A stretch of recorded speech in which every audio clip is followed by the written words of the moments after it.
Space technology में जिसमें हम 6 टॉपिक्स देखेंगे। बस ये लर्न कर लो, ये काफ़ी इंपॉर्टेंट है। ये हालांकि कवर इनफैक्ट लीजा एक क्वेश्चन भी आया था यूपीएससी में, आप इस पीडीएफ में देख लोगे। ऊपर कुछ ऐसे पॉइंट्स या फिर ऐसे कॉन्सेप्ट्स जो न्यूज़पेपर आर्टिकल्स में रहते हैं लेकिन आप भूल जाते हो, थोड़ा सा आलस कर देते हो उनको सर्च करने में, लेकिन यूपीएससी उन पे फोकस करती है और उनके पे क्वेश्चन बनाती है। जैसे कि यूपीएससी ने लाइट ईयर पे क्वेश्चन दिया था या फिर सिंगुलैरिटी पे क्वेश्चन दिया था।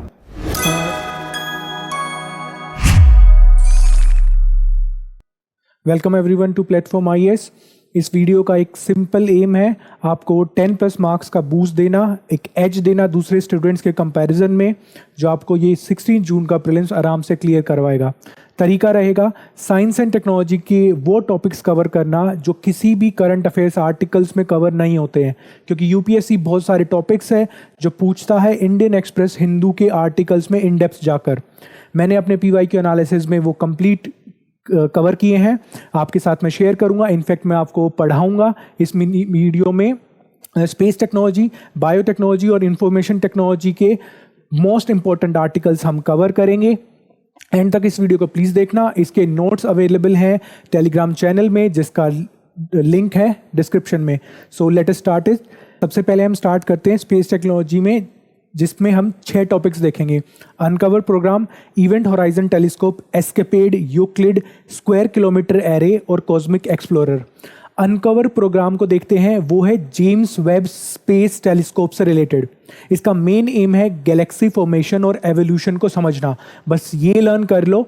Uncover program related to James Webb space telescope, aim is to study galaxy formation and evolution. Next is event horizon telescope. Okay, event horizon telescope में आपको बताता हूँ, इवेंट होराइजन वो स्फेरिकल बाउंड्री होती है एक ब्लैक होल के around, जिसको अगर एक बार आप क्रॉस कर जाते हो तो उसके बाद आप ब्लैक होल की ग्रेविटी को एस्केप नहीं कर सकते। तो आप इससे समझ जाओगे कि इवेंट होराइजन टेलीस्कोप है क्या। एक ग्लोबल नेटवर्क है रेडियो ऑब्जर्वेटरीज का जो ब्लैक होल्स की इमेजेस लेना चाहता है। एस्केपेड है नासा का एक प्रोजेक्ट, एस्केपेड है नासा का एक प्रोजेक्ट जो ये समझना चाहता है कि सोलर एनर्जी कैसे मार्स तक पहुंचती है, मतलब कि कैसे सोलर एनर्जी या फिर मोमेंटम मार्स तक पहुंचता है। ESCAPADE program of NASA studying Mars's atmosphere and how solar energy is transported to Mars. Next is Euclid. Euclid was a name of a mathematician जो कि यूरोप से थे, इसलिए आप ये समझ जाओ कि ये ईएसए यूरोपियन स्पेस एजेंसी का प्रोग्राम है, जिसका मेन एम है डार्क मैटर और डार्क एनर्जी को समझना। डार्क मैटर और डार्क एनर्जी को समझना यूक्लिड एक मैथमेटिशियन का नाम है। Next is square kilometre array. ये काफ़ी इंपॉर्टेंट है, ये हालांकि कवर भी किया है बहुत सारे मंथलीज ने। स्क्वायर किलोमीटर एरे के थ्रू हम एक तरह से एक इंटरनेशनल प्रोजेक्ट में एंटर कर रहे हैं, जिस तरह से हम एलएचसी या फिर लीगो में एंटर किए थे। ठीक है, स्क्वायर किलोमीटर एरे में बहुत सारे आप देखोगे thousands of dishes and millions of low frequency antennas हैं, और इसका मेन एम है FRBs मतलब कि fast radio burst, dark matter और अर्ली यूनिवर्स को समझना। ठीक है, square kilometre array, India is a part of this programme. Main aim is to study FRBs, fast radio burst, dark matter and early universe. Okay, cosmic explorer. Cosmic explorer से आपको confuse नहीं होना, ये LIGO जैसा ही एक programme है, जो बस लीगो आप समझते हो लेजर इंटरफेरोमीटर ग्रेविटेशनल ऑब्जर्वेटरी, जो कि ग्रेविटेशनल वेव की स्टडी के लिए यूज किया जा रहा है। इनफैक्ट लीजा एक क्वेश्चन भी आया था यूपीएससी में, आप इस पीडीएफ में देख लोगे। ऊपर 2 बार इनफैक्ट आया है, एक बार लीजा और एक बार लीजा। ठीक है, तो कॉस्मिक एक्सप्लोरर भी उसी तरह की एक ऑब्जर्वेटरी है जो कि MIT Massachusetts institute of technology बना रही है। ठीक है, ground based observatory for detecting gravitational waves. अब नेक्स्ट है कुछ ऐसे पॉइंट्स या फिर ऐसे कॉन्सेप्ट्स जो न्यूज़पेपर आर्टिकल्स में रहते हैं लेकिन आप भूल जाते हो, थोड़ा सा आलस कर देते हो उनको सर्च करने में, लेकिन यूपीएससी उन पे फोकस करती है और उनके पे क्वेश्चन बनाती है। जैसे कि यूपीएससी ने लाइट ईयर पे क्वेश्चन दिया था या फिर सिंगुलैरिटी पे क्वेश्चन दिया था। स्ट्रिंग थ्योरी से रिलेटेड उसमें ऑप्शंस थे, लेकिन सिंगुलैरिटी असल में रिलेटेड है ब्लैक होल से। ठीक है, इसमें जो हम टॉपिक्स देखने वाले हैं जल्दी जल्दी वो है parallax, astronomical unit, red shift, हबल्स law, gravitational lensing. Exoplanets में हम देखेंगे ट्रांजिट मेथड और कॉस्मिक वेव माइक्रोवेव बैकग्राउंड है नेक्स्ट टॉपिक। ठीक है, पैरेलैक्स क्या होता है? पैरेलैक्स होता है एक तरह का तरीका होता है जिससे हम डिस्टेंस बिटवीन स्टार्स मेजर कर सकते हैं। डिस्टेंस बिटवीन स्टार मेजर कर सकते हैं पैरेलैक्स से। एक फिजिकल फिनोमिना होता है जिसमें क्या होता है, एक स्टार जो है अगर एक वो डिस्टेंट बैकग्राउंड के अगर एक स्टार को हम देख रहे हैं एक डिस्टेंट बैकग्राउंड से, मतलब कि हम खड़े हैं और एक स्टार हमारे क्लोजर है लेकिन वो बैकग्राउंड जो है उसका वो बहुत पीछे है, तो वो हमें स्टार डिस्प्लेस दिखता है। इतना बस आपको जानना है। एस्ट्रोनॉमिकल यूनिट लाइट ईयर की तरह ही है, लेकिन ये एस्ट्रोनॉमिकल यूनिट होता है average distance between sun and earth. और जो हमारे सेलेस्टियल ऑब्जेक्ट्स हैं उस मतलब बेसिकली सोलर जो हमारा सिस्टम है उसका और जो हमारे छोटे डिस्टेंसेस है उसको मेजर करने के लिए यूज़ किया जाता है astronomical unit average distance between earth and sun. उसके बाद नेक्स्ट है red shift. Red shift please आप समझिए, रेड शिफ्ट होता है चेंज इन वेवलेंथ। जब भी कोई लाइट एमिटिंग ऑब्जेक्ट आपसे दूर जा रहा होगा तो उसकी वेवलेंथ इंक्रीज होगी। Increase in wavelength of light from an object moving away from the observer, red shift. Okay, इसका यूज क्या है? To determine speed and distance of galaxies moving away from us. Next is Hubble's law. Next is Hubble's law. Hubble's law simple कहता है कि कोई Galaxy जितना हमसे दूर है वो उतनी ही तेजी से हमसे वो उतनी तेजी से हमसे दूर जा रही है। ठीक है, और इससे हम पता करते हैं कि what is the estimated rate of expansion of the universe. Hubble constant जिसे बोलते हैं हम। Hubble's law related to this rate of expansion, and इसका हबल्स लॉ कहता क्या है कि farther a galaxy is faster it is moving. अब नेक्स्ट टॉपिक है ग्रेविटेशनल लेंसिंग। काफ़ी इंपॉर्टेंट टॉपिक है, आप लोगों को पता भी होगा, फिर भी मैं एक्सप्लेन कर देता हूँ। ग्रेविटेशनल लेंसिंग क्या होता है?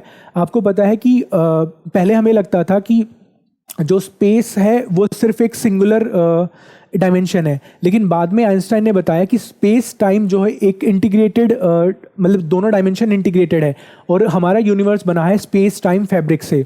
ऐसे में क्या होता है, जो मासिव ऑब्जेक्ट्स होते हैं वो उस स्पेस टाइम फैब्रिक को डिस्टोर्ट कर देते हैं और इतना डिस्टोर्ट कर देते हैं कि लाइट भी बेंड हो जाती है। You need to understand light can bend around very massive objects, और उसी वजह से ग्रेविटेशनल लेंसिंग होती है। कोई ऑब्जेक्ट अगर किसी मासिव ऑब्जेक्ट के पीछे है तो या फिर किसी डिस्प्लेस्ड है, ठीक है, और उसकी लाइट उस मासिव ऑब्जेक्ट के पास से निकल रही है तो वो लाइट बेंड हो जाती है। ठीक है, तो इससे हम क्या कर सकते हैं कि जो ऑब्जेक्ट हमें डायरेक्टली नहीं दिखाई दे रहा वो हम इससे देख सकते हैं। ठीक है, नेक्स्ट इज हम देख रहे हैं एक्सोप्लैनेट्स। एक्सोप्लैनेट्स आपको पता है, लेकिन एक ट्रांजिट मेथड होता है जो आपको शायद आपने मिस कर दिया हो। ट्रांजिट मेथड का मतलब होता है कि जब हम एक्सोप्लैनेट्स को कैसे डिटेक्ट करते हैं, जब कोई भी एक्सोप्लैनेट मतलब कि दूर का प्लैनेट किसी बड़े स्टार के पास से गुजरता है तो हमें उस स्टार की ब्राइटनेस में एक डिमिंग महसूस होती है, जो कि टेलीस्कोप वगैरह या फिर ऑब्जर्वेटरीज हम देख पाते हैं। तो हम उससे पता लगा पाते हैं कि हाँ there exist an exoplanet in that region. Detection method ये observing dimming of a star as a planet passes in front of it. उसके बाद है कॉस्मिक माइक्रोवेव बैकग्राउंड। पीछे हमने देखा था cosmic explorer. Cosmic microwave background होता है एक थर्मल रेडिएशन जो कि बिग बैंग के टाइम से अभी तक हमारे यूनिवर्स में एग्जिस्ट करता है। कॉस्मिक माइक्रोवेव बैकग्राउंड, ठीक है, ये काफी इंपॉर्टेंट टॉपिक्स है। अब मूव करते हैं। इस वाले में मैं सिर्फ आपको न्यूट्रिनोज के बारे में बताऊंगा, काफी इंपॉर्टेंट है, आपको पता भी होगा, फिर भी एक रिवाइज कर लेते हैं। इनको गोस्ट पार्टिकल्स बोलते हैं। न्यूट्रिनोज हर जगह एग्जिस्टेंट है यूनिवर्स में, इस रूम में भी है, आपके पास भी है, इनफैक्ट हमारे अंदर से क्रॉस करते हैं। ये इतना कम इंटरेक्ट करते हैं अपने अराउंड के ऑब्जेक्ट से कि ये किसी भी चीज से मतलब आराम से पास कर सकते हैं। ये पूरे अर्थ से, हमारी पूरी अर्थ से एकदम से पास कर सकते हैं ये, ठीक है।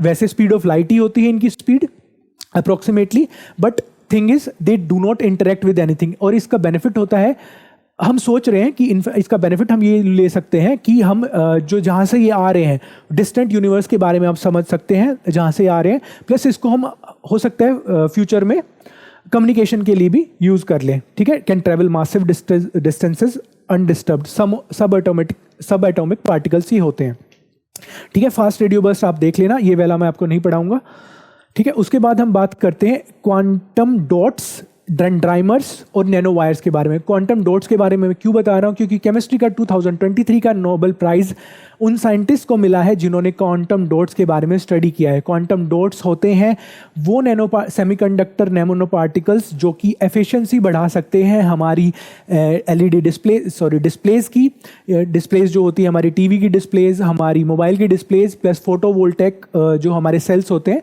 इनकी एफिशिएंसी बढ़ा सकती है। इनफैक्ट बायो इमेजिंग में भी यूज़ हो सकती है। बायो इमेजिंग मतलब कि हमारे शरीर के अंदर इमेजिंग कर रहा, मतलब कि डायग्नोस्टिक्स जैसे एक्सरे होता है वो एक तरह की बायो इमेजिंग ही होती है। नैनो वायर्स के से पहले मैं डेंड्राइमर्स को कवर करूंगा। डेंड्राइमर्स होते हैं जो उनके बारे में आप प्लीज समझो। डेंड्राइमर्स एक तरह से, आप डेंड्राइट्स आपने सुना होगा, तो उसी तरह का एक ट्री शेप्ड होते हैं, मतलब एक ब्रांच से डिफरेंट ब्रांचेस निकलते हैं, उस ब्रांच से डिफरेंट ब्रांचेस निकलते हैं, ठीक है ना। डेंड्राइमर्स का बेसिक यूज होता है टारगेटेड ड्रग डिलीवरी में। टारगेटेड ड्रग डिलीवरी में यूज होते हैं डेंड्राइमर्स, और ये कैटलिस्ट की तरह भी एक्ट करते हैं। बेसिकली जो कुछ मेंटल डिसऑर्डर्स होते हैं जैसे कि शायद Alzheimer's, if I am not wrong, एक मेंटल डिसऑर्डर होता है, इसके लिए भी डेंड्राइमर्स को यूज किया जा सकता है। टारगेटेड ड्रग डिलीवरी के लिए किसको यूज किया जाता है? डेंड्राइमर को। उसके बाद नेक्स्ट हम मूव करते हैं नैनो वायर्स पे।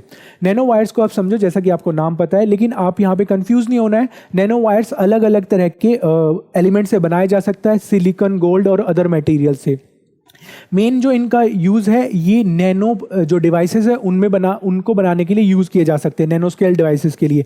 अगेन फोटोवोल्टिक सेल्स और थर्मो इलेक्ट्रिक डिवाइसेस के लिए यूज किए जा सकते हैं, प्लस ये एज अ सेंसर भी यूज किए जा सकते हैं, ठीक है।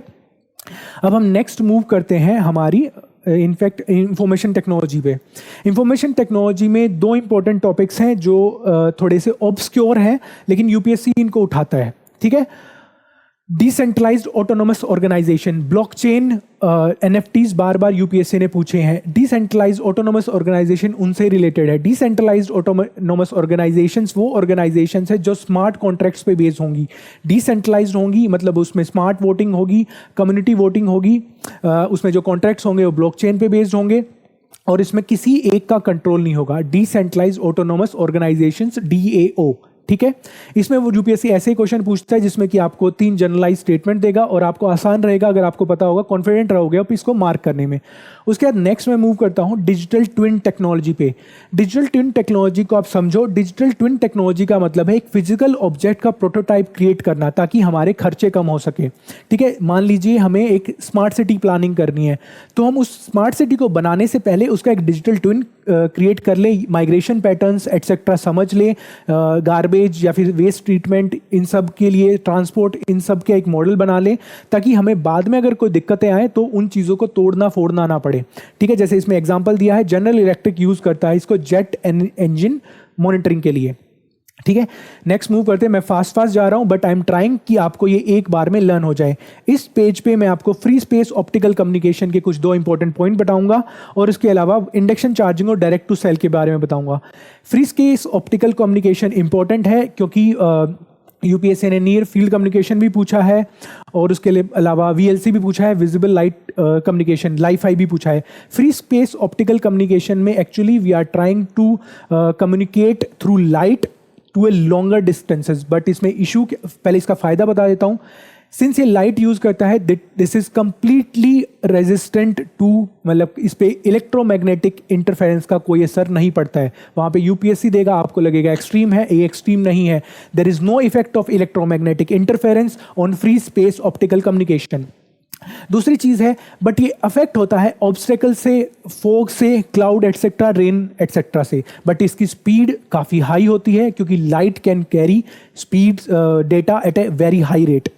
डायरेक्ट टू सेल के बारे में आपको पता होगा शायद, बट यहाँ पे कंफ्यूजन ये हो सकती है कि सेल आप समझोगे कि बॉडी का सेल है, नहीं, ये सेल बात कर रहा है सेल, जो कि मोबाइल टेलीफोनी में हम सेल बोलते हैं, सेल्यूलर फोन जैसे हम बोलते हैं। डायरेक्ट टू सेल में हम सैटेलाइट्स के थ्रू डायरेक्ट लो अर्थ ऑर्बिट में जो सैटेलाइट्स हैं उनके थ्रू हम डेटा ट्रांसफर करने की सोच रहे हैं। इसमें स्पीड थोड़ी कम होती है, पर इसका फायदा होता है कि जो रिमोट लोकेशंस होते हैं उनको ये कवर कर सकता है।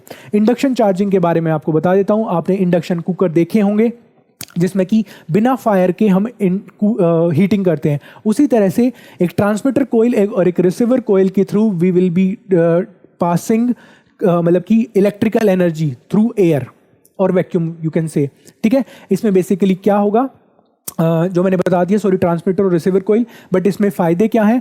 फ़ायदा ये है कि इसमें जो वियर टियर है वो कम होगा, लेकिन नुकसान है कि इसमें अलाइनमेंट आपको बना के रखनी पड़ती है, क्योंकि कोइल्स में जो है इंडक्शन होना चाहिए। अगर कोइल्स अलाइंड सही से नहीं है तो इश्यूज आते हैं। उसके अलावा ये स्लो होती है नॉर्मल इलेक्ट्रिकल ट्रांसमिशन से। नेक्स्ट मूव करते हैं न्यूरल नेटवर्क्स। काफ़ी इंपॉर्टेंट है, आपने सुने भी होंगे, लेकिन मैं आपको एक बार बता देता हूँ। न्यूरल नेटवर्क्स इंपॉर्टेंट है इस ईयर के एग्जाम के लिए, क्योंकि आर्टिफिशियल इंटेलिजेंस यूपीएससी बार बार पूछ रहा है। न्यूरल नेटवर्क्स उसी तरह की एक हम कोशिश कर रहे हैं जिसमें कि मशीन लर्निंग मॉडल है, जिसमें कि हम अपने माइंड को, जिसमें कि न्यूरॉन्स जो होते हैं वो क्रिटिकल एनालिसिस, थिंकिंग और मेमोरी स्टोरेज का जो काम करते हैं, उसी मॉडल पे हम अब एक हार्डवेयर बनाने की कोशिश कर रहे हैं, या फिर सॉफ्टवेयर एल्गोरिदम्स, जिसमें कि मशीन्स हमारे माइंड को मिमिक करके उसी तरह से लर्न करें, ताकि हम नेक्स्ट स्टेप पे जाके इन मशीन से वही काम करा सके। Speech recognition, understanding languages, creating stories, creating art, जो कि ह्यूमंस करते हैं। ठीक है, तो अगर वो न्यूरल नेटवर्क्स हमारी तरह सोच पाएंगे तो वो काम भी कर पाएंगे जो हम काम करते हैं। नेक्स्ट मूव करता हूं मैं। अब ये काफ़ी इंपॉर्टेंट है, थोड़ा सा डिफिकल्ट है, लेकिन मैं इसको आसान बनाने की कोशिश करूंगा। इसमें हम देखेंगे एन्क्रिप्शन के बारे में, पोस्ट क्वांटम क्रिप्टोग्राफी के बारे में, फुली होमोमॉर्फिक एन्क्रिप्शन और zero trust architecture. Zero trust architecture में पहले आपको बता देता हूँ। जीरो ट्रस्ट आर्किटेक्चर का मतलब होता है कि किसी पे भी ट्रस्ट ना करना। हर स्टेप पे हम चेक करेंगे, साइबर सिक्योरिटी से रिलेटेड है, कोई भी वीक पॉइंट नहीं छोड़ेंगे। ठीक है ना, एक साइबर सिक्योरिटी कॉन्सेप्ट है जीरो ट्रस्ट आर्किटेक्चर। उसके बाद फुली होमोमॉर्फिक एन्क्रिप्शन होता है कि किसी भी स्टेज पे आप डिक्रिप्ट मत करो डाटा को, मतलब कि अगर वो डाटा प्रोसेस भी हो रहा है तो उस टाइम भी वो इनक्रिप्टेड रहेगा। Fully homomorphic encryption. उसके बाद हम बात करते हैं पोस्ट क्वांटम क्रिप्टोग्राफी की। इशू अब क्या आ रहे हैं कि जो हमारी क्रिप्टोग्राफिक टेक्निक्स थी, हमारी मैसेजेस, हमारी डेटा को प्रोटेक्ट करने के लिए, वो अब they are not resistant to quantum computers, क्योंकि उस बेसिक क्रिप्टोग्राफी का कॉन्सेप्ट था एक बहुत ही डिफिकल्ट मैथमेटिकल प्रॉब्लम प्रोवाइड करना एक कंप्यूटर को, अगर वो उसको मतलब किसी एन्क्रिप्शन को तोड़ने की कोशिश करे, पर उस कंप्यूटर के बस की नहीं होती थी वो, क्योंकि उसको बहुत साल, 10,000 तक साल लग सकते थे, इतना डिफिकल्ट वो मैथमेटिकल प्रॉब्लम था। बट सिंस क्वांटम कंप्यूटर्स काफ़ी फास्ट होते हैं तो वो उस क्रिप्टोग्राफी को तोड़ सकते हैं। इसलिए अब हम कोशिश कर रहे हैं कि पोस्ट क्वांटम क्रिप्टोग्राफी टेक्निक्स बनाएं। ठीक है, उसके लिए मैं आपको ये बता देता हूं कि ये शोर्स एल्गोरिदम और ग्रोवर्स एल्गोरिदम आपके लिए इंपॉर्टेंट है, क्योंकि ये क्वांटम एल्गोरिदम्स है। वो सीधा पूछेगा व्हाट इज शोर एंड ग्रोवर, तो आपको याद रखना है क्वांटम एल्गोरिदम्स है। एक और चीज़ है बहुत इंपॉर्टेंट जो कि क्वांटम इंट्यूटिव है। आपको लगेगा क्वांटम कंप्यूटर्स या फिर quantum communication will be free from free from this interference, लेकिन इसमें बहुत सारी क्वांटम नॉइज होती है। ये एक डिसएडवांटेज है, इसकी याद रखना है आपको। ठीक है, वापस आता हूं मैं इस पे। क्वांटम रेजिस्टेंट एल्गोरिदम जो मैंने बता दिए हैं, ये crystals, kyber crystals, dilithium, sphinx, falcon, ये आपको याद रखने हैं। उसके बाद बस एक चीज याद रख लो, सिमेट्रिक इनक्रिप्शन और असिमेट्रिक इनक्रिप्शन क्या होता है। सिमेट्रिक इनक्रिप्शन होता है जब हम सेम की यूज करते हैं दोनों तरफ। की का मतलब होता है कि इनक्रिप्शन का मतलब होता है कि पहले हम किसी चीज को प्रोटेक्ट कर दें, अब जो जिसके पास वो पहुंचनी है वहां पे वो उसको अनलॉक करे, एक तरह से। जो पब्लिक की इंफ्रास्ट्रक्चर का एक क्वेश्चन यूपीएससी ने पूछा था आई थिंक 2020 में। तो अगर वो दोनों की सिमेट्रिक है, मतलब सेम की है, तो उसको बोलते हैं सिमेट्रिक एनक्रिप्शन। अगर वो दोनों की अलग अलग है तो उसको बोलते हैं हम असिमेट्रिक एनक्रिप्शन। असिमेट्रिक एनक्रिप्शन के आपको ये एग्जांपल पता होना चाहिए, आरएसए और ईसीसी। ठीक है, नेक्स्ट अब हम मूव करते हैं, जल्दी जल्दी फिनिश करेंगे। I think you will find it beneficial, आपको बहुत जल्दी बहुत सारी चीज़ें पता चल जाएंगी। ये हम अब बायोटेक्नोलॉजी पे आ गए हैं, काफ़ी इंपॉर्टेंट है। ये थोड़े डिफिकल्ट हैं बट यूपीएससी डिफिकल्ट पूछ रहा है, जैसे कि एरियल मेटाजेनोमिक्स, माइक्रोसैटेलाइट डीएनए। तो इस हिसाब से these are important topics which were covered in Hindu, down to earth, Indian Express and again the Hindu. पहले मैं बताता हूँ ट्रांसक्रिप्टोमिक्स के बारे में। ये रिलेटेड है, एनालॉगस है, सॉरी नॉट रिलेटेड, एनालॉगस है ह्यूमन जीनोम सीक्वेंसिंग के। ह्यूमन जीनोम सीक्वेंसिंग में हम कोशिश कर रहे हैं कि हमारा जो जीनोम है, कंप्लीट डीएनए है, उसको हम रीड कर पाएं।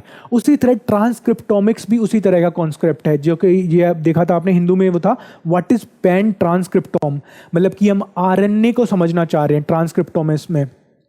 ट्रांसक्रिप्टोम और आरएनए कैसे जुड़ा, आपको ये पता होना चाहिए कि आरएनए 3 टाइप के होते हैं। ठीक है, उसमें से और आरएनए का एक फंक्शन होता है ट्रांसक्रिप्शन।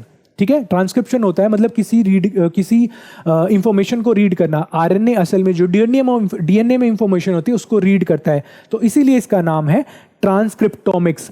आरएनए को पूरी तरह रीड करके समझना कि आरएनए का कौन सा पार्ट क्या क्या फंक्शन करता है, ये जीन एक्सप्रेशन को समझने के लिए बहुत इंपॉर्टेंट है। नेक्स्ट हम बात करते हैं एपिजेनेटिक्स के बारे में। एपिजेनेटिक्स क्या है? ये बहुत सिंपल कॉन्सेप्ट है, please learn it. Epigenetics, epigenetics मतलब होता है कि नॉर्मली हम बिलीव करते हैं कि everything depends on genetics, but कई चीज़ें हमने देखी हैं जैसे कि लाइफस्टाइल डिसऑर्डर्स या फिर किसी के बाल सफ़ेद हो जाना अचानक से एक जनरेशन के बाद। तो एपिजेनेटिक्स में हमारा ये कहना है कि भाई सब कुछ डीएनए पे डिपेंड नहीं करता, सब कुछ जीन पे डिपेंड नहीं करता। कई बार एनवायरमेंटल एंड सोशल फैक्टर्स जैसे कि पोल्यूटेंट्स या फिर स्ट्रेस भी बिना डीएनए अल्टरेशन के हमारे जो कैरेक्टरिस्टिक्स हैं, जो फिजिकल कैरेक्टरिस्टिक्स हैं, उनको चेंज कर सकते हैं। Next we will talk about horizontal gene transfer.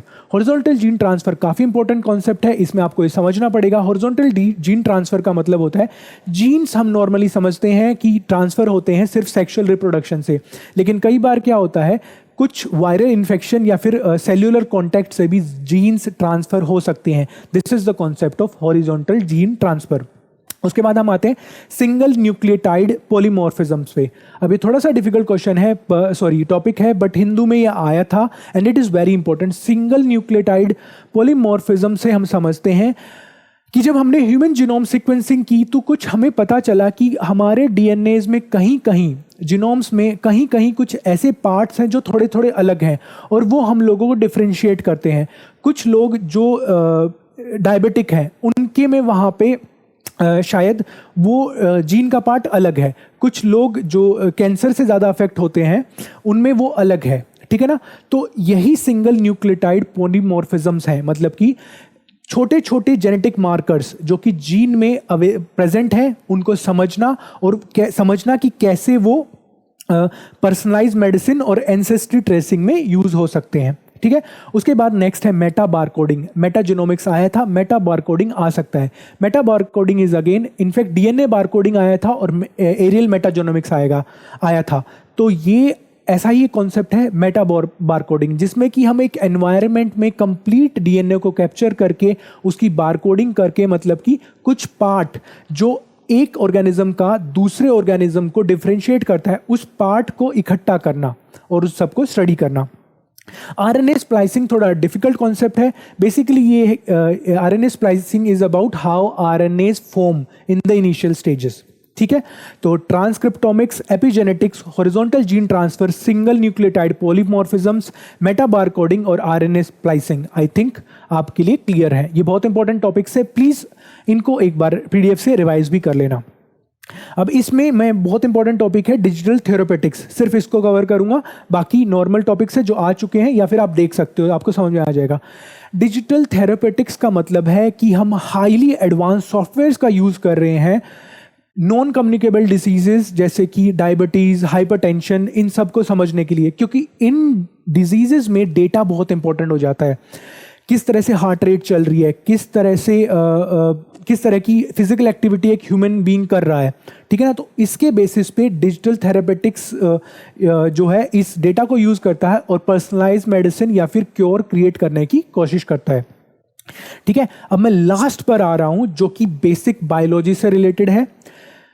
Animal cell, plant cell, UPSC ने पूछा है आई थिंक 2020 या 2019 में। अब टाइम है डीएनए और आरएनए के बारे में पूछना। एडेनोवायरसेस, रेट्रोवायरसेस भी उसने पूछा है। अगर वो बेसिक्स पे जाएगा तो फिर वो डीएनए और आरएनए पे जाएगा। डीएनए आरएनए में आपको बता देता हूं। DNA stores the information, RNA reads this information, read भी करता है। उसके बाद आरएनए उस बेसिस पे प्रोटीन्स भी क्रिएट करता है जो कि जीन एक्सप्रेशन में काम आते हैं। थोड़े से डिफिकल्ट कॉन्सेप्ट है, मैं सबको समझाने की कोशिश करता हूं। डीएनए जो है वो हमारे बहुत सारे फंक्शंस कंट्रोल करता है, किस तरह से हमारी बॉडी, किस तरह से हमारी ग्रोथ होगी, किस टाइम पे ग्रोथ होगी, ठीक है। लेकिन वो जस्ट इंफॉर्मेशन है, उसको एक तो रीड करना और उसको एग्जीक्यूट करना ये आरएनए करता है, ठीक है। डीएनए एग्जिस्ट करता है सेल न्यूक्लियस में, आरएनए एग्जिस्ट करता है साइटोप्लाज्म में। DNA is double helical, RNA is single helical. Double helical मतलब कि 2 स्ट्रैंड्स होते हैं, ऐसे ऐसे 2 स्ट्रैंड्स होते हैं। RNA में सिर्फ एक सिंगल स्ट्रैंड होता है, ठीक है। उसके अलावा एक और इंपॉर्टेंट है जो स्टेबिलिटी के ऊपर है, DNA is chemically more stable then RNA, ठीक है। बाकी चीजें मैंने कवर कर दी। एडेनाइन, साइटोसाइन, गुआनाइन, थाइमाइन, ये DNA फॉर्म करते हैं। थोड़े डिफिकल्ट है, मोस्टली नहीं आएंगे। यूरासिल को आप याद कर लो कि यूरासिल डिफरेंट होता है, इसमें थायामिन DNA में होता है, यूरासिल RNA में होता है, ठीक है। एनिमल्स, प्लांट, सेल आप एक बार देख लेना, पूछ सकता है। उसके अलावा इस लास्ट पेज पे एनिमल और प्लांट सेल को मैंने एक उससे डिपिक्ट किया है, प्रॉपर पिक्टोग्राफिक और डिटेल्स भी बताई है, ठीक है। तो हमने अभी 3 थीम्स कवर की, स्पेस टेक्नोलॉजी, इंफॉर्मेशन टेक्नोलॉजी और बायोटेक्नोलॉजी, और उनमें भी most important topics, in depth topics और बहुत इंपॉर्टेंट टॉपिक्स। प्लीज एक बार इस वीडियो को अगर आप देखना चाहो तो दोबारा देखना, नहीं तो ये नोट्स आपको टेलीग्राम में मिल जाएंगे प्लेटफॉर्म आइज के, जिसका लिंक डिस्क्रिप्शन में दिया हुआ है। I hope you find this video beneficial and from my side best of luck for 16 June.